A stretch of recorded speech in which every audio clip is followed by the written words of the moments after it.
we're going to go and get started and have a few announcements to make before we get started. And as you may know, we have a pre-conference webinar coming up, workshop. There's two of them that are coming up at the CF Camp conference in Germany.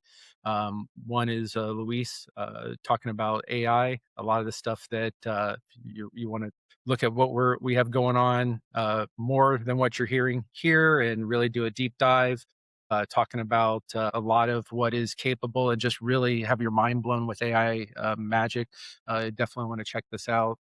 And what we're able to do is give a discount that if you are looking to attend, you can get a 15% discount. You can use that coupon code there if you are looking to attend that conference. It's a great little discount there. Also, Brad's going to be talking about modernizing your CFML. BoxLang from Zero to Hero. This is a great workshop. A lot of great stuff in here. These pre-conferences are on June 17th in Munich, Germany. So if you're in that area and you're wanting to increase your skill set in these areas, definitely recommend and take advantage of that discount code. Another announcement, we are starting a BoxLang starter package plan. Where it kind of has everything you're looking to do, a little bit more cost effective. Support has little amount of support, but all the premium modules, so you can really get up and running and really kind of kick the tires on some of these things. So I definitely check out anything that you're interested in finding out more on that module there. So real quick, I want to kind of start off here. Now that we're done with the announcements, let me kind of get going here. Instead of talking about the hype and potential of AI, I want to talk about the practical realities of AI development. I want to talk about the challenges and complexities that developers face when working with AI and how we can manage those challenges effectively. AI is moving at a pace that is faster than most developers can keep up with, and it can be very difficult to know where to start What are you doing? or how to use AI. You're supposed to be in plan mode. What? I didn't want you to give the presentation. I wanted you to help me make the presentation. I guess I should have been more specific. Do you have any idea how much this is going to cost in tokens? Wait, are you one of those premium models? It can get crazy out there. So who am I? I'm Bill Reese. I'm a senior software engineer at Aura Solutions. I'm based here in Orlando, Florida. Been doing this for about 28 years. My AI journey has revealed both immense potential and some very complex pitfalls. So I am here to share some insights with you and kind of go into some of this stuff. When I'm not doing this stuff, I love doing concert photography and going to theme parks here in Orlando. So why is AI development messy? There's a lot of moving parts to it. Involves including data, models, infrastructure, user interfaces.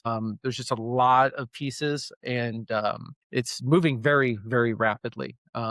Changes are happening almost by the hour. AI development involves a lot of experimentation and iteration. It can lead to a lot of trial and error. It can be very frustrating for a lot of developers, especially when you're working under tight deadlines and limited resources. There might be policy and regulatory challenges that you're faced with. And also AI development can be complex and it can be really easy. You got to know when to use one or the other.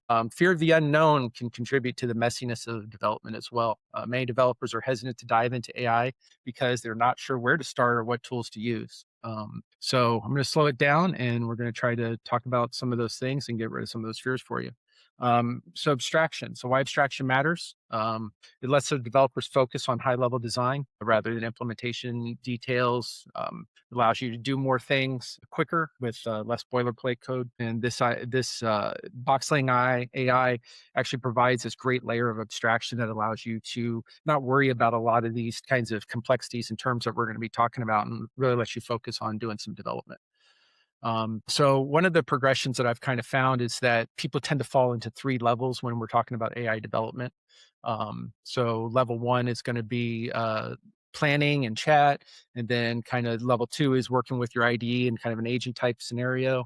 And then we're going to talk about putting AI into production level code. I mean, kind of, as you can see here, each one kind of relates with the other. So as you're using one, you'll start to find some of these things are available to you in the others as well. So level one, what you're going to kind of find in here is that you're going to learn better prompt development, better understanding of model capabilities, It allows you to kind of quickly test out ideas.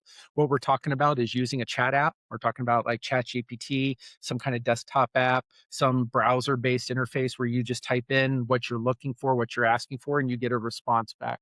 So this is a very entry-level way of talking about AI, using AI. Some of the things that it is good for is on-demand generation of AI, asking questions and getting answers. It's also good for limiting the scope of work and better understanding the problem and the solution space that you're dealing with, and it allows you to explore the data a little bit better. So level 2 is where we start talking a little bit more. We're cranking that up. We're going to agentic AI.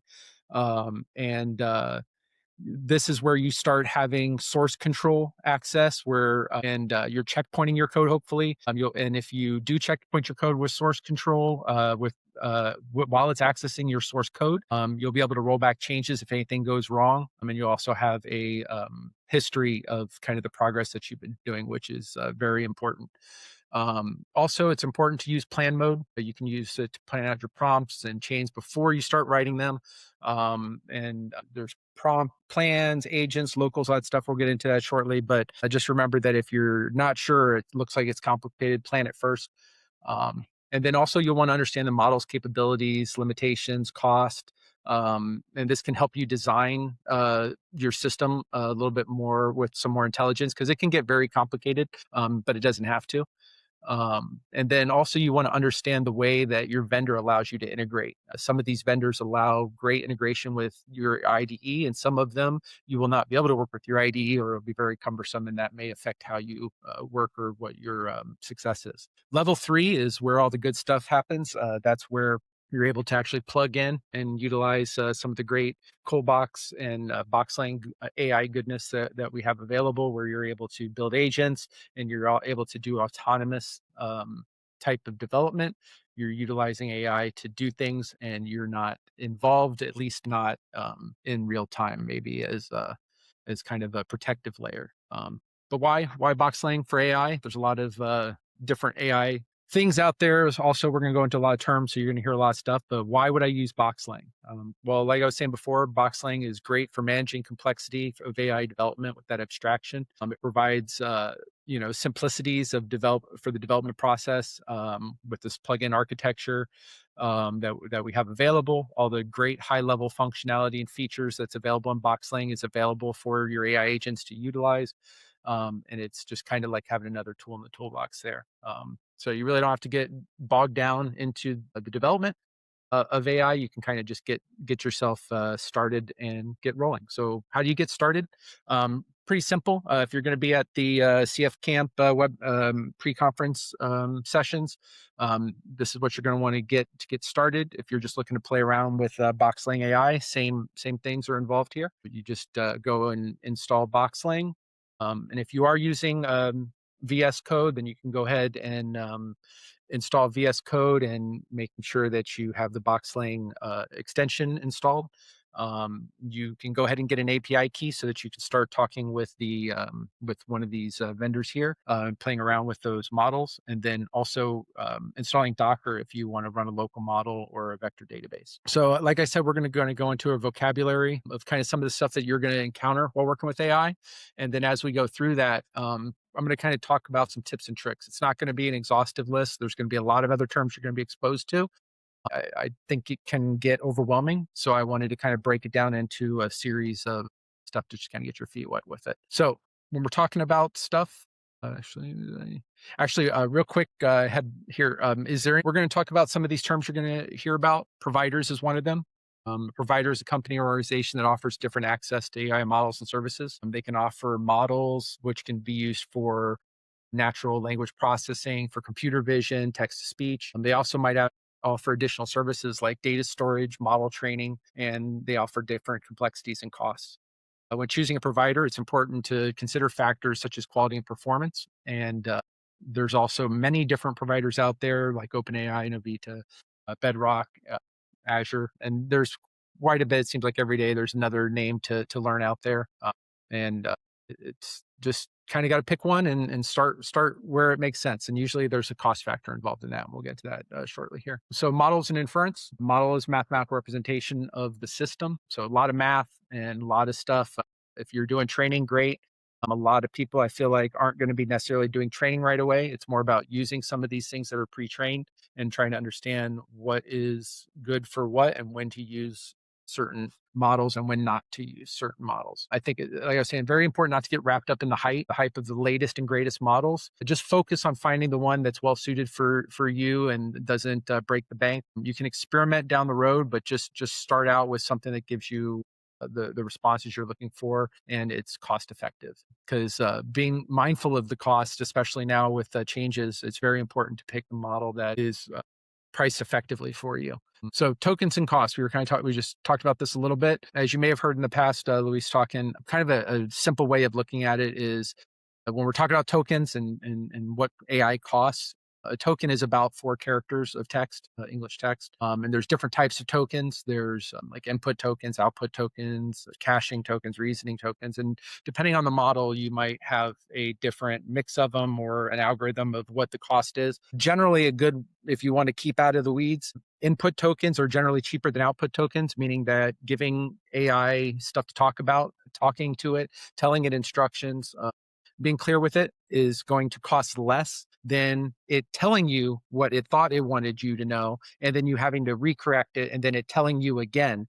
Sometimes going down a rabbit hole where it keeps telling you wrong and wrong and wrong information. And this is where that plan mode comes in. If you're in agent mode and you're just constantly doing stuff where you expect code to be written out right away, it's going to get expensive, especially if you didn't tune the model to be a cheap model. So some key considerations: more tokens, higher cost, higher latency. Models are very important where larger requests can get summarized. So if it's a smaller model with kind of doesn't have a lot of context to keep the conversation going, it's going to have to summarize that. And when it summarizes information, that's where these hallucinations come in, because it basically forgets about what you talked about.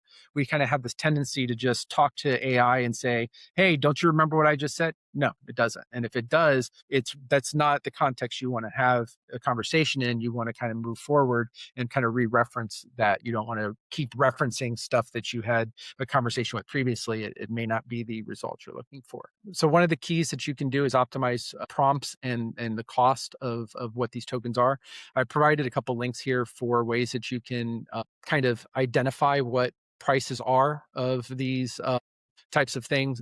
Different models come with different costs. They can vary. So this is kind of a cool thing here where you can provide a sample token or word count. You can even go in and actually give it like a sample prompt. But what I basically did was came up with a sample of what it would take for kind of generating an interface. So if I wanted to just generate an HTML interface, I'm going to talk to it a little bit.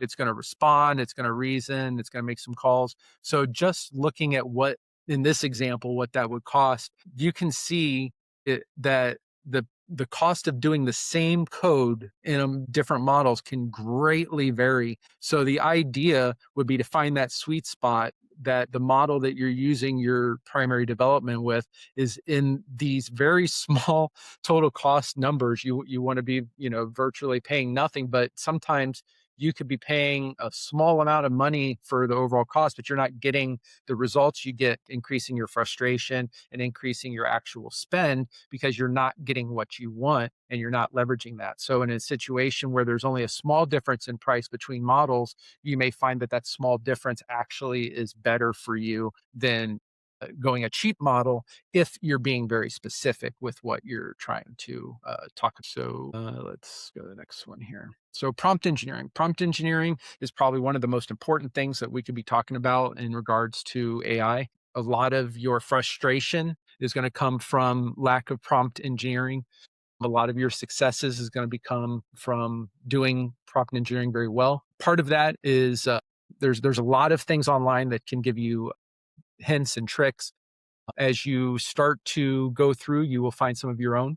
Some tips I would definitely tell you from my experience: if you're not sure what to prompt, ask your chat app. Ask it for guidance. You can ask it things like, how do I prompt for X while doing Y? You can define your audience if any expertise is required. Like this interface is for engineers and they have a certain understanding and they would like to do this task. The more details you provide in that, the more clear your AI output could be with less deviation and hallucination. Use examples when you want to illustrate what you want. If you think of like a Mad Lib style prompt where you provide a template with blanks to fill in, this can be very powerful when you want to get a consistent output, but the information could be different. So kind of incorporating a method like that can be very powerful. You can also be very clear and specific with the prompts, use the least amount of text possible. There's fun things like caveman, where you can have your AI talk to you as a caveman, and it sounds fun and all that. But what the cool thing about it is it saves you on token usage because it's talking to you with less words. After a while, though, talking like a caveman can be a little saturating on the brain. So what I kind of encourage is to find a better way to talk to AI. Be very concise with your text. Don't be too concise.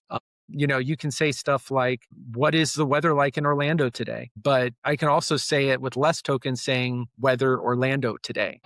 But also in that, if I don't think about that, I could be a little overly concise and say, well, what is the weather in Lake Mary today? The AI model may not understand that Lake Mary is in Florida. It may not understand that I'm looking for the current weather. And I may have very specific expectations of that output where I was expecting to just get a temperature and a condition for the area that I had specified, but it didn't know what area I was specifying. And instead of maybe asking me a follow-up, because it is automated, maybe it just gave me the wrong location, but it didn't tell me the location. It didn't return that. I didn't ask for it. So as far as I know, that's the temperature. And that can lead to what would be called a hallucination, but it's just really about not being clear with your prompt. You can also experiment with different phrases and structures. Sometimes a single prompt is the best approach. You'll see that a lot, is try to bring everything into a single prompt and then have it do stuff. Again, utilizing plan mode to do several prompts together and then bring that to a single prompt that you've reviewed and do everything. We'll talk about that in 2 seconds here. So if you get stuck, again, ask I wouldn't ask a premium model for help of itself. I would maybe go to the chat app and maybe work out some of the questions there and then return that to the premium model. That way you don't end up paying for premium tokens. The other thing I would say that's really important that a lot of people are afraid to do, but it can be the most important thing, is don't be afraid to start over. A lot of times we will have a conversation with AI and we will continue to have that conversation, or we'll go, ooh, I want to pick up on that conversation because it knows what I'm doing and I want it to have that context. The problem with that is sometimes it brings that whole context in the conversation with you, and it's got all that weight with you. So it's like talking with a friend and asking it to remember a whole bunch of stuff that's completely unrelated. And every time you ask it a question, it's like, oh, I thought you were going to ask me about this. Oh, I thought you were going to ask me about that. And eventually it's like, you know what? I just got to get rid of all this stuff and then just kind of concentrate on what you're asking me. And that can be expensive, time consuming, or it can lead to your frustration. So do yourself a favor and try to avoid that. So one of the byproducts of that is what I'm calling premature token exhaustion. We have this tendency to yell at the model when it doesn't come back, or maybe if I'm super polite with it, then the AI overlords will be polite with me down the road. So I got to make sure I say please and thank you, and please and thank you are about a token or two additional, and at scale that can add up. It's a small amount, but again, at scale and depending on the model, that can be tokens that you want to hold on to. And again, don't argue with a premium model. You're literally paying for it you're paying for your response and its response, and it may be more verbose in telling you its apology, and you're paying for that apology. So just move on. Sometimes it's easier for you, instead of arguing at the model, just go ahead and fix the problem yourself and move on. If you want to switch back to having the prompt not make that problem anymore, or that agent not have that problem anymore, worry about it in the prompt itself, like maybe put that in an instruction or something, so that it can keep that in context instead of as you're using it. So prompt chaining, we kind of talked about this briefly. It's kind of like the pipelines we were just talking about, with prompt engineering, but prompt chaining allows you to kind of take these different prompts and string them together. So if you're not sure kind of the whole picture, you can start out and start building your prompt and say, this is what I want to do. Wait, and then hopefully in plan mode, you talk and say, hey, this is what I want. It gives you some feedback and you go, no, that's not what I want to do. I want it more like this, or that's great. Let's go ahead and work with that. And then it'll build out that plan. And then you can send that to the agent to do that work. It also allows you to consolidate all these prompts and analyze that response before you send it to make sure, because sometimes in one line it gets it wrong in the request of what you're asking it to do, and just taking a second to review that and changing that one line before you send it in a build mode can have a big difference in both your token spend and what you're getting as your desired output. So I'm going to do a demo here. So there's some neat stuff. And what this demo is specifically, I'm going to show you a way to save on two really neat methods to save on some tokens. So token spending just changed, but I validated that this is still working as of today. So this is kind of a cool method. If you are using your Copilot in VS Code, for instance, this method works. This is called Ghost Text. Ghost Text doesn't go against currently your premium model token spend. So things where when you have Copilot, for instance, set up in your IDE and you give it instructions, like I put a comment here on this file. So I said, generate a table based on the contents of a given BoxLang struct. The struct is a list of objects. Each object has a name and a value. The table should have two columns, one for the name and one for the value. The table should be formatted as a markdown table. So that's what I kind of wanted to do. Now, the cool thing was I didn't know what to do. So I actually just started tabbing through and started typing, and I actually had it tell me what the demo was. And I'll show you what that looked like in a second, but let's actually go forward and see how that goes. So all I did was hit enter, and I have it turned on. And if you're curious about how to turn it on, it's right here, inline suggestions. You just make sure your inline suggestions are turned on and that your ghost text is turned on. And then you can also change that to only display for certain file types. And that can be important because maybe you don't want this to work on every single type of file. And maybe you want to explicitly have this work on every type of file of this type. So I'm going to go ahead and continue on. So I'm just going to kind of hit tab and kind of go through and see where I end up. Now that looks pretty good. Now, it doesn't always look like that. One of the things that that helped me is I was able to utilize BoxLang's or the ColdBox AI's install, which allows you to leverage skills instructions that are all pre-vetted. I'll talk about that in a slide in a second. But also, when you've used it in the application, it will be smarter. So the thing about this was more similar. Here, let me show you what the first response was. So when I first ran through this, this is what the first response was. Not a BoxLang syntax. Very bad. I was like, well, this isn't valid at all. This is not what I wanted. That doesn't even work. So one of the things I can do is cycle through the options and see what options it has. And sure enough, on the fourth one, it goes, hey, that's about what I'm looking to do. Cool. So I'm going to go ahead and do that. Now, if it didn't have the right option, what I could do is pick the one that I want to do, or I may just kind of go through, and maybe I don't want it to work like that. Maybe I want to do something different. Whereas just as you type, it will try to keep up with what you're asking for. It may get it wrong and it may get it right.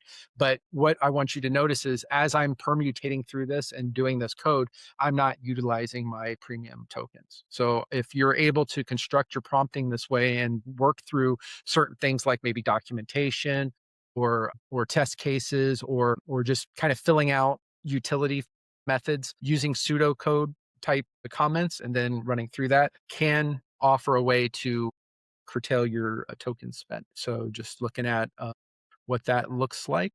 So if we look at that file and we go right here, what that did with literally just me hitting the tab button, I now have a markdown file with the contents of the struct. And I really didn't have to stress at all about it. This is a very simple example, but just kind of gives you an example of what can be done utilizing this method. Another thing that can be leveraged here is text to speech. There's a lot of vendors that can utilize this, and you're going to be paying for tokens. I'm on a Mac, and one of the cool things about a Mac is that I have the ability to do on-device speech to text. So if I just hit my microphone button, I can just go ahead and talk the text that I want to use in the prompt. I would also like it to do some additional stuff for me, but I really don't feel like typing because I've been typing for a very long time and my fingers are tired. The cool thing about this is that I am able to sit here and have a conversation doing all of this speech to text, and I'm not paying a dime for it. So depending on what your usage is, that can become very, very beneficial if you're just trying to save yourself some typing. So we talked about this really quick. Pipelines and agents. We just kind of break down a little bit more about that. Pipelines were kind of similar to that prompt chaining that we talked about, but these are a little bit more structured. They're all about pre-processing, where you can define the inputs, outputs clearly, dependencies. You're using modular, reusable components. Great tip here is to implement caching.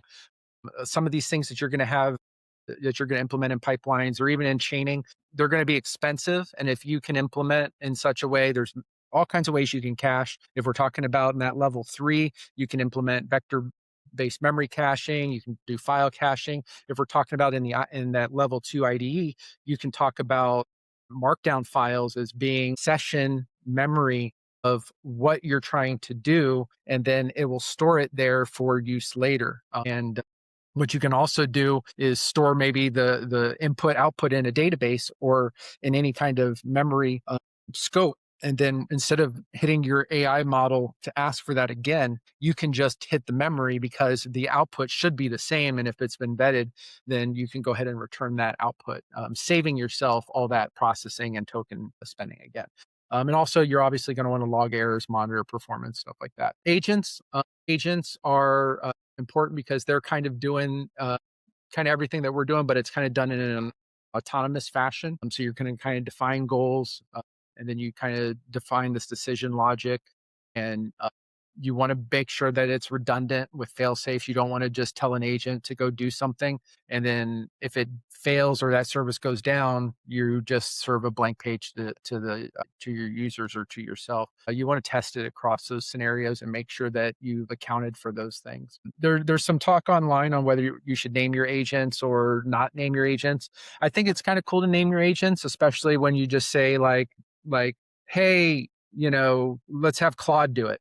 Well, maybe you're not using Claude anymore, or it's like you can get in, well, which Claude are we using? Like I don't want to get into that. I just want it to work. So I'm going to talk to Alice, and Alice is the agent that we use for that. And whatever version of Alice is the current one, that's the one I want to use. And that can be documented and can be leveraged in that way. So a lot of really great information available on the Coldbox website on how to do these like kind of pipelines and agents and everything we're talking about. Luis has done some really great presentations on this in the past. There's all this great BIFs and functionality that exists in BoxLang that really takes that abstracted boilerplate AI crazy code and just brings it to a very, very respectable interface that allows you to really focus on what you're trying to build. And I think that makes it a lot better than trying to get into the weeds of some of this stuff. So one of the things that we are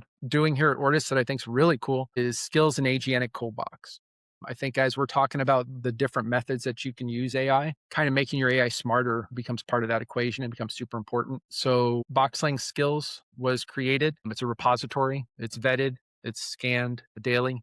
It's community driven. It's Ortus backed. There is so many great skills in here. And what are we talking about skills? It's like you have a kid, you send that kid to college, comes back smart, right? That's what these skills are in these different instructions and things like that. It's like telling it's like making your agent have the ability to do something. It's giving it the smarts to do something, but it also gives it the ability to do something like open up a window or close a door, kind of things like that. And there's a lot of stuff out there. So kind of getting aware of what's available to you and how it can be leveraged, from text to speech to text, vision, really advanced reasoning models. There's just all kinds of stuff available that just allows your agents to become really smart. The other thing too, like I was talking about, is this agentic Coldbox. It's just so cool to just run a command where you just install the Coalbox CLI, and then you just do Coalbox AI install. And it basically just runs you through a wizard that says, well, what are you using? I'm like, okay, I'm using Copilot or whatnot. And then you just do a series of questions, and it will then put all this great code up here that all your agents can use. So it will actually look at the environment that you're running in, the application, see what modules you're running, and pull down the relevant skill information so that your AI can now utilize these skills and become a more intelligent agent for you. And and when you look at this is just, it's like the stuff that you want it to know. It's like, I don't want to have to tell it this all the time. Well, teach it the skill and hopefully you won't have to. And that's just a great thing about skills. So definitely check that out.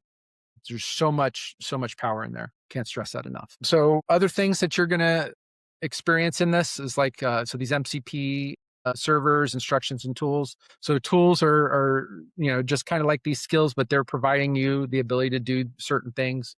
Like I was talking about, like opening up a door or something, like maybe there's a hardware component to it, or maybe there is, it's referencing another service, or maybe a piece of functionality that you've ported from your application into your AI so that it has the ability to do something now. And your MCP servers are just, it's a standard way of talking between AI. It's like kind of like AI being able to talk to AI in a standard language. It's really important because you don't want it to get it wrong. You want it to be able to talk to the other AI, and they speak the same language, so you get expected results. And instructions, similar. Cool thing that you can do is you can create an instruction file for the application you're running, so that if you have specific domain knowledge of that application that you want AI to be aware of, put it in an instruction file so that it knows to utilize that. And so you don't have to keep asking it, hey, stop using that method. Please use this method that's there for you. You don't want it to have to scan your code to figure that out. So just tell it the methods you want to use ahead of time. Also, you can tell it how to output how you want the output as well. That can have a big impact. So, don't just expect the output. Sometimes telling exactly what you want can save on that as well. When we talk about security, guardrails and RAG is really important. There's different types. There's like input guardrails, output. A similar one that you run into a lot is human in the loop. I think it's a really important one today, that sometimes there's stuff that we just don't want an autonomous process to do. It's a scary thought when an autonomous process can do something without a human intervening in that. There are many reasons to have that. We'll talk about those briefly, but these are the things that kind of keep you out of trouble. RAG is also something that kind of helps you use your data to make it smarter, but in such a way that you're not going out there and training. You're giving very specific information that it can use when it's like, I don't know. And then it gets some very specific information that it knows, and then it returns the correct information instead of trying to hallucinate or get the best answer to you. And it may not be what the user had asked for. And if you're not in the loop, then how are you going to know that it was wrong? The user was already exposed to the incorrect data. So this is kind of encroaching on to two very important slides. Responsible AI usage is the first one. So there's a couple things that I think are important of how we can determine what good usage of AI is. A couple things. We've all had that idea for a great app, but never enough time to build it. AI is a great way to help get a working version of that application up and running quickly. It can be a great way to validate that idea, get feedback from your team or the users. And it's important to find a way that you're using it responsibly, but you're not compromising the integrity of the quality of your code. I think too many people get lost in the quickness of it, and then they sacrifice on the quality down the road. If you have a prototype that you want to build, but you just aren't going to have time to get to the product, you can flesh it out as a prototype, get some feedback, and then build it out from there. It's a great starting point. You can generate ideas and suggestions, flesh through a few ideas in a very controlled area without complicating the main application, deciding if that was the route you wanted to go with a lot less impact than making a big commitment into the main application. You can also automate repetitive, mundane tasks, but again, don't use it to replace human workers or to perform tasks that require empathy, creativity, or critical thinking without human interaction. It can help you improve efficiency and productivity, but we still need to value the skills and contributions of human workers and ensuring that AI is used in a way that complements and enhances these capabilities and rather replacing them. And I think one of the things that as you're playing around with models and you're just kind of going down AI, we talked about these here, about the skill site, MCPs, instructions. Make sure you're setting them up for the different agents and make sure you're utilizing them in your different applications, because you may be using a well-defined agent that has skills and instructions and all this great information, and you compare that with something who has no context into any of those things that we're talking about. And you just can't compare between the two, but also providing too much context can make it too heavy. And now it's always carrying a lot of conversation with you. Every time you ask it to do a simple thing, it has to remember everything you're asking it to do. And that's something we don't want to do as well. And, one of the things you can do is just use it as a good starting point. Just decide, this is what I want to do, iterate with cost in mind, and get to the point that you feel comfortable with the spend, and kind of go from there, and then pick up doing traditional development or move it to a different model and go from there. So cautionary tale. So just like these are some good use cases, these are some things that we want to be very cautious with. So anything that requires high availability and low latency, such as real-time systems and safety critical applications. AI models can be unpredictable and they may not always produce the desired output. So this can lead to all kinds of issues. We want to pre-run expensive components, caching results, making redundancy to mitigate some of those issues. Anything that's requiring a high level of security and privacy, such as financial or healthcare systems, AI can be vulnerable to attacks and may not be great to have that data available in such a way. So you want to make sure that you're securing your endpoints. Another way that you can kind of combat this is using local models and tools for sensitive data. And you can also ensure that the proper sanitization is done before you work with that model. Make a few changes on the source code, make a copy of it, and then that way, and then show that to AI. That way, it doesn't have to work with the actual real data. Anything that requires a high level of explainability or transparency, like legal systems and regulatory systems, it can be it can be difficult to interpret what it did, and it doesn't always provide clear explanations for the decisions. So you want to make sure that you're implementing things to combat that. And we have some cool new tools that we're working on to help with that. And we'll talk about that in a second. So when using AI, it's really important to be aware of various regulations and compliance requirements. It can include GDPR, HIPAA, CCPA, and it governs how the data can be collected, stored, and used. It's important to ensure that your workflows are designed and implemented in a way that complies with these regulations. And you also want to make sure that your organization has these policies clearly defined for using AI, and that it provides training and resources to help you understand the risks and best practices for using AI responsibly. On the Ortus docs, there's quite a lot of information that can really help you along the way in making some of these decisions, and then kind of doing the research on your own can have a great impact, where you have sites like this that you can just kind of, as you decide what makes sense,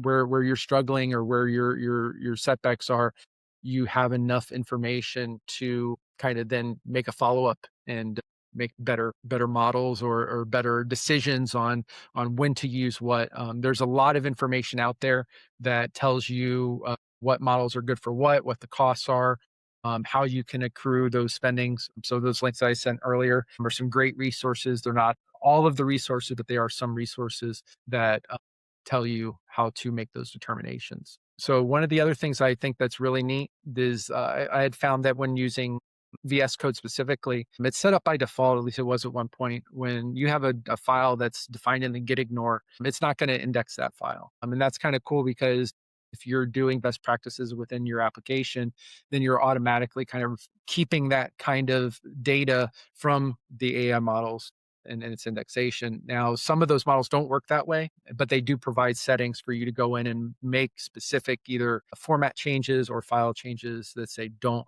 pull these types of files into my code completion. And so that takes us to observability. So I think with with everything we've been talking about, once you kind of get your system going live and you've done this stuff, especially in that level 3, and we're really kind of talking about that level 3 area now, where you've built all these pipelines and you've done all the hard work, and you're just not sure if it's all working right or working as you expected.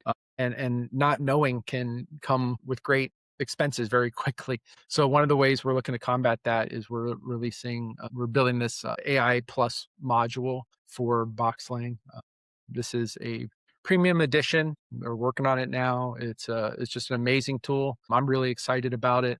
I wanted to highlight a few things here that this thing does, that it kind of reference some of the stuff we're talking about. I think one of the coolest aspects that kind of bridges and kind of brings everything into a nice little picture is a flight recorder. So being able to see what the agent did and kind of understand at what point it may have failed or at what point the cost got blown out can be really, really pivotal when you're trying to understand some of the follow-ups on some of these things. And then also we're going to want to do performance monitoring kind of things, where we want to understand that the agent is performing the way we expected. We're not having latency. We're not having spend that's uncharacteristic of what we expected it to, and that it's actually performing when it's asked. When that doesn't go, and our token spend maybe goes out of whack, there's this cost management area, which allows us to now look at what our spends are by agent, by process, and really understand. We can set budgets, which are very important these days, because you could blow through your budget very quickly. And if you're not in the loop, your machine blew through the budget very quickly. And the last thing you want is your machine to rack up a bill that you were completely unaware of. And then also just providing an overall state of where we're at and what your system is doing is really important. So I'm really excited about that. Can't wait for that to come out, and more to come in the future. So just in case, it's kind of we're just about at time here. So if you missed at the beginning, I just wanted to reference again that the CF camp conference is coming up here. It is in Munich, Germany, and the pre-conference is on June 17th. Again, we're using a 15% discount coupon. So if you are looking to go to that and you were on the fence about signing up, now is the time. Go ahead and use this coupon code and take advantage. There's this great stuff. If this piqued your interest at all today and you really want to know how to use this and come out as a superhero, this talk is amazing. And not to be upstaged by Brad's talk as well. Brad's talk about modern CFML is also an amazing talk. If you're not really looking to get into the AI bandwagon yet, but you're looking to modernize your code in preparation maybe to use AI, or just it's time to modernize and make your code feel better, then this is the place for you. Again, leverage that coupon code and get started. So that's what I have for you. Kind of open up if there's kind of been looking. I don't see any specific questions going on, but I'll kind of open it. Hopefully it wasn't too overwhelming. I know it can go from great to overwhelming in a second. And every time I feel like I have a handle on it, it changes and it's even more. Also, the previous webinars done by Luis is a very, very wide deep dive of a lot of this stuff. Yeah, it's just so much information in there. Really, really good stuff. You just got to drink from the fire hose and be ready. There's so much to do with AI. But if it gets too much, we're here to help. So that's the other thing I would say, is that we're in it every day, and we're here to help you make sense of it all. Thank you very much for attending. If you have any questions, don't be afraid to reach out. And thank you very much.